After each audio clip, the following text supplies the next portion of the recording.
Ассалаумағалейкум, математика сүйер қауымдастар мен Арсаға, және де бүгін біздің модуль теңсіздіктерге арналған сабағымыздың екінші бөлімі. Екінші бөлім екен. Және де біз бүгін өткен тақырыппен танысқан болсақ, және де 2-3 есеп шығарған болатынбыз. Ал бүгін біз қиын Б және С деңгейлер есепті шығаратын боламыз. Және де бірден біз қиын есептен бастадық. Бірақ бұның өте оңай шығару тәсілі бар. Мен сіздерге көрсетейін. Міне. Біріншіден бүйтеміз. Осындай сәулесі жазамыз. X қосу 2. X қосу 2, X азайту 2. Мына модульдерді алдық. Осы модульдерді жазып алдық. Және де модульдерді шығарайық. Яғни 0-ге теңестірейік. Егер 0-ге тең болған жағдайда бізде минус 2 шығады. Және де 2 шығады. 2 шығады. Сосын қараймыз. Енді былай істейміз. Бізге таңбаларын анықтау керек.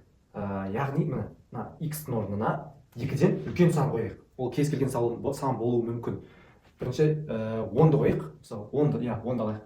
10-ға 2-ні қоямыз. 12 10 таңбалы ғой. 12 плюспен жазылады ғой. Сондықтан онда плюс. Кейін минус 2 мен 2-нің арасындағы кез келген санды алсақ болады. 0-ді алайық. 0. 0-ге 2-ні қосамыз. 2. 10 таңбалы сан, демек бұл жерде плюс. Енді минус 2-ден кіші сан. Кіші. Қандай алсақ болады? Минус 10-ды алсақ болады. Минус 10. Сол кезде бізде минус 8, ал минус 8 минус таңбасымен жазылады. Сосын сіздер ойлайсыздар, мында минус 2, минус 2-нің өзін алсақ дегендей. Оның өзін алуға болмайды, өйткені мында қарап көрсеңіздер, тең емес, яғни кіші. Тең болып тұрған жоқ, бояп тұрған жоқ, көрдіңіздер ме? Бояп тұрған жоқ, іші пустой. Боялып болған ол, іші пустой. Сол үшін бір шамалы кішірек, мысалы минус 3 алсаңыздар да болады. Минус 3-ке 2-ні қоссақ минус 1. Ол да минус тамасымен. Енді келесі минус x азайту минус 2. Міне 10-дан бастайық. Тағы да үстіндегідей 10-дан 2-ні аламыз. 8, 8-де плюс. 8, 10 таңба ғой. Енді келесіде 0 алған болатынбыз. 0-ден 2-ні азайтсақ, тағы да минус шығады. Мен қателесіп кеттім. Минус 8 жазып жүрмін. Кешірімсіз. Енді минус 10 алдық, тағы да минус 10 алайық. Минус 10-нан минус 2, минус 12 ол да теріс таңба. Енді қарасаңыздар бізде былай 3 аймақ шықты. Көріп тұрсыз ғой, 3 аймақ шықты. Демек бізде 3 есеп шығады. 3 есеп, мына қараңыздар. Бірінші есеп ол минус шексіздікпен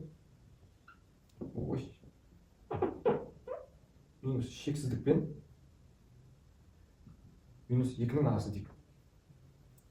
Екінші есеп минус 2 мен 2-нің арасы. Егер қайдан алып жатыр деп түсінбесеңіздер, мына жерден алып жатыр. Мына аймаққа 3 аймаққа бөлдік қой. Сол бірінші аймақ минус шексіздіктен минус 2-ге дейін, ал минус 2 көрмесеңіздер. Сосын минус 2 мен 2-ге дейін екінші аймақ. Келесі аймақ үшінші ол 2-ден плюс шексіздікке дейін. Таңбалары жай жақша. Енді қалай? Мына жерде біз аймақтарға бөлдік қой, және таңбалары бар. Сол әр таңбаның алдына модульға соны қойып көреміз. Мысалға, минус мына жерде екеуінде де минус, демек мына жерге де минус, мына жерге де плюс орнына минус қойып шығарып көреміз. Яғни минус x минус 2 болады, минус x плюс 2 үлкен 12-ден. Солай, осылайынан шығарып көреміз. Мында минус 2 минус 2x, минус 2 мына жерге жойылса, кіші 12-ден бізде таңба ауысады да, жақша ауысады, таңбадан жаққа минус 6 болады. Яғни, мында сәулесі жазамыз. Минус, мында, тик. Мында минус 2 десек, мына минус 6 болсын жарайды. Бізде осылайынан кетеді. Және де бізде x 6-дан кіші. Яғни, мынаған кіріп тұр. Демек, мына аралықта орындап тұр. Яғни, біздің жауабымыз минус шексіз, x минус шексіздіктен минус 6-нан аралығы дейік. Кейін екіншісінде плюс пен минус. Демек, мына жерге плюс таңба өзгермейді, осылайынан қалады. Плюс 2 модуль ашылғанда. Ал мына жерде минус мен минус x плюс 2 болады. Осылайынан шығарамыз. Мына жерде жойып кетеді. Мынау да жойып, мына жоқында жоймайды. 0, 12. Демек, мына қараңыздар. Мынау ақиқат па? 0, 12-ден үлкен. Не деп кеттім? Мына плюс 4, минус 8. Плюс 8 болады. Ақиқат па? жоқ, ақиқат емес, демек қате иә. Егер ақиқат болған жағдайда осы мынау не рас болып шығатын еді. Демек бұнда дұрыс емес. Шешімі жоқ дегенде белгілесек те болады. Келесіде плюс, екеуінде де плюс болады. Мына жерде плюс болғандықтан тура сол қалпында көшіріп аламыз ғой. Көшіруге мастеріміз ғой. минус 2, 12. Так, мында 2х. Мына екеуі жойылады тек. 12, х. Х 6-дан 6 болады. Сызамыз. Былай деп сызайық. Так, бізде 6 еді. Мына 6, мында 2, демек 6 болса, мына жақтан сызайық. 2-ні мына жақтан сызайық. Және де біз мына жерде қателесіп кетіп, біз ұмытып естік. Мұндай болып тұрады. Кешірім. Енді мында да 6 қатаң, сондықтан так, қарайық. Х-тен үлкен. Х, точнее х 6-дан үлкен. Былай болады. Және де плюс х-ді. Демек мына жерлер байланысады. Х бізде 6 мен плюс х-дік арасында. Енді жазу үшін ай өтпеңіздер. Енді не істейміз? Осы аралықтар болды деген сұрақ. Өткен сабақта айтқан болатынбыз. Егер мынандай таңба болса, мынау біріктірудің таңбасы ғой. Біз мына үшеуін біріктіреміз. Үшеуін болғанда мына жерде жауап шыққан жоқ, біріктіремейміз. Демек қалған екеуін біріктіретін боламыз. Біріктіргенде оп-оңай. Бірінші жауап минус шексіздіктен минус 6-ға дейін, кейін тағы да солға дейін тік жақша болады, мұнда шаттасып кетпей. Мұнда 6 мен плюс шексіздік болады. Жауабымыз осылай. Бұлай ми ашытқан болса, негізі мына тактиканы жаттап алсаңыздар, өте қатты пайдалы болады, көмектеседі. Осындай 3 жаққа бөліп шығамыз, және де мына таңбасына байланысты бәрі осы таңбаға осыны жаттап алу керек. Қандай кезде біріктіріледі, қандай кезде қиылысады. Қиылысқанда жай олардың қиылысып тұрған аралардың жауабы сол болады, ал біріктіргенде бәрін біріктіре саламыз. Осындай. Ең оңай біріктіру ғой. Ал енді келесі есептерге кеттік. Ал енді бізде кезекте екінші есебіміз. Дәл өткендегі есеп, бірақ онда өзі қарасаңыздар 2 модуль емес, 3 модуль бақандай. Дәл бағанағы тәсілмен, дәл бағанағы жолдармен шығарамыз. Бірінші жазылар, х азайту 4 бар бізде, кейін х азайту 5 бар бізде, кейін х азайту 6 берілген дұрыс па өзі? Дұрыс. Енді осылайынан сызсақ, бізге орны үнемдеу керек, өйткені жетпей қалуы да мүмкін. Біріншіден бізде былай оны 4, 5, 6. Так, біріншіден сонда біз 4 аймақ болып өткенбіз. Мына жерде жетпей қалуды шақтыңыз. Бірінші бізде 10-ды берейік. 10 азайту 4. Мында енді бәрі түсінікті. Мына х орнына 10 қоямыз, 4 азайтамыз 6 плюс, мында 5 плюс, мында 4 шығады. Плюс. Бәрі плюс. Енді міне қызық, міне қараңыздар. 5,5 дейікші, 5 пен 6-ның арасы тура ортасы 5,5. 5,5 мен 4 азайтсақ 1,5 плюс ол да. 5,5 мен 5 азайтсақ 0,5. 0,5 дейтін бар ма? 0,5 ол да плюс. Енді міне 5,5 мен 6 азайтсақ минус 0,5. Ол дегеніміз минус. Бұнда да 4 пен 5 арасында 4,5. 4,5-нан 4 азайтсақ плюс. Қалғандары өзі 4,5-нан 5, минус 0,5, минус 1,5, сондықтан минус болады. Мұнда өзі кез келген 0 алсақ та болады. 4-тен кейін бәрі ше. 0 аламыз, минус 4, минус шығады. 0-ден 5 аламыз, минус 5. Мұнда минус та шығады. Дәл бағанағыдай 4 аймаққа бөлеміз. Осындай. Сызу міндетті емес, сіздерге түсінікті болу үшін. Мынау бірінші аймақ болса, мынау 2 дегендей түсіндіріп жатырмын ба. Осы аймақтар жазып шығарамыз. Бірінші аймақ. Бізде бұнда барлығы минус еді ғой. Оқтан барлығына минус қойып шығамыз. Мынаның модулінің алдына минус, мынаның алдына минус, және мынаның алдына минус қоямыз. Сразу несін жазайық. Бізде бұнда минус шексіздіктен 4-ке дейін еді ғой. Осыны қанағаттандырса осы шартты. Сонда дұрыс болады деген сөз ғой бұл негізі. Бағым айтпасам. Минус х. Кішкентай болып кетті. Минус х плюс 4. Минус х плюс 5. Мұнда минус х плюс 6. Бірден, мұна екеуін сызап тастасақ болады. Сосын минус х қалады. Кіші үлкен. Мұнда 9. Бұлайна минус 6-дан азайтсақ минус 3. Х бізде таңбасы өзгерген 3 болады ғой. 3 болады ғой. Жазу енді ай өтпейсіздер. Бізде бұл мына шартты қанағаттандыра ма? Бұлайна сызайық ал жарайды. 4 қояды. 4. Мына жақта болады.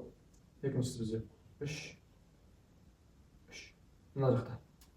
Бізде х 3-тен кішкентай тұр ғой. Демек қанағаттандырып тұр. Значит, мынау ақиқат қой. Ақиқат болса, бестер ғой. Жауап осындай болды. Минус емес пе? Минус шексіздіктен, ой, минус шексіздіктен 3-ке дейін ғой. Мына жерде қарапайым жақша, өйткені қатаң емес. Екіншісіне кетейік, келейік. Мына сиғам екен сыйғызу керек. Екіншісі бізде 4 пен 5-дің арасы екен ғой. 4 пен 5-дің арасы болу керек қой. Мұнда бізде біріншісі плюс пен болады, x азайту ол дегеніміз. X азайту 4, келесі минус пен, минус x плюс 5. Мұнда да минус x плюс 6. Көріп тұрған шығар, иә? Көріп тұр, иә? Так, бірден, мына екеуін қысқартып жүрсек, x болады, минус 4 плюс 1, 5 болады ғой. Бірден 5 шығып тұр ғой. Мұнда, так, бұлай сызсақ, 5 дейік. 4, 5. Мынаның арасы және де бізде x 5-тен үлкен. Мұнда қарасақ, мына шартты 4 пен 5-дің арасы деген шартты, шарт қой. Шарт қой. Соны қанағаттандырмай тұр. Демек, өкінішке орай жауап жоқ деген сөз. Үшіншісіне қарайық. Үшіншісіне бізде бұнда 5 пен 6 деген еді. Бұнда бастапқы екеуі плюс, x азайту плюс дегенімізде тура осыны жай көшіре саламыз ғой, плюс пен. Ал минус болғанда минус шартымен көшіреміз. Айта бер, қажеті жоқ деп ойлаймын. X азайту 5. Ал мұнда минус пен, значит минус x плюс 6 болады. Мұнда былайынан кетсе x болады ғой. Мен мұнда дұрыс істеп жатырмын ба өзі? Плюс 2x 3x болады екен. 3x минус 9 былайынан барғанда плюс 9 болады да. Кейін 15 болады екен де. 15. X-іміз бізде сөз болып кетті ме? Әлем болып кетті ғой. 5. Осындай шықты. Дәл мынандай шығып тұр ма? Точно ма? 5 дейік мұнда. Мұнда да 5 екен. 6. Мынаның арасы, мынадан үлкен. Қанағаттандырып тұр. Болды. Мына дұрыс қой. 5 пен 6 дейміз бе? 5 пен 6 дейік. Осындай болады жауап. X там осыны құрайды, соған мынау ғой. Енді бізде төртіншісінде бізде 6 мен плюс шексіздік еді ғой. Біз бәрі плюс бір бетін жаза берейік. X минус 4 қосу x минус 5 кіші x минус 6. Так, мұнда екеуін қысқарсақ болады. X-те минус 9 былайынан 3 болады екен де. 3 болады екен де. Бізде бұл x 3-тен үлкен. 3 дегеніміз бар ғой. Мұнда 6 бар. Мына қанағаттандырып тұр осы аралықты. Демек 6 плюс шексіздікті аламыз ғой. Енді жаңа бағана айтқандай біріктіру. Бізде осы неде тұр ғой. Осыларды біріктіреміз. Бір сызыққа. Демек міне біріншісі 3, кейін 5, 6, кейін 5 және де 6. Бізде міне 3 пен минус шексіздік пен 3-дің арасы, 5 пен 6-ның арасы, және де 6 мен плюс шексіздіктің арасы. Жауабымыз осындай.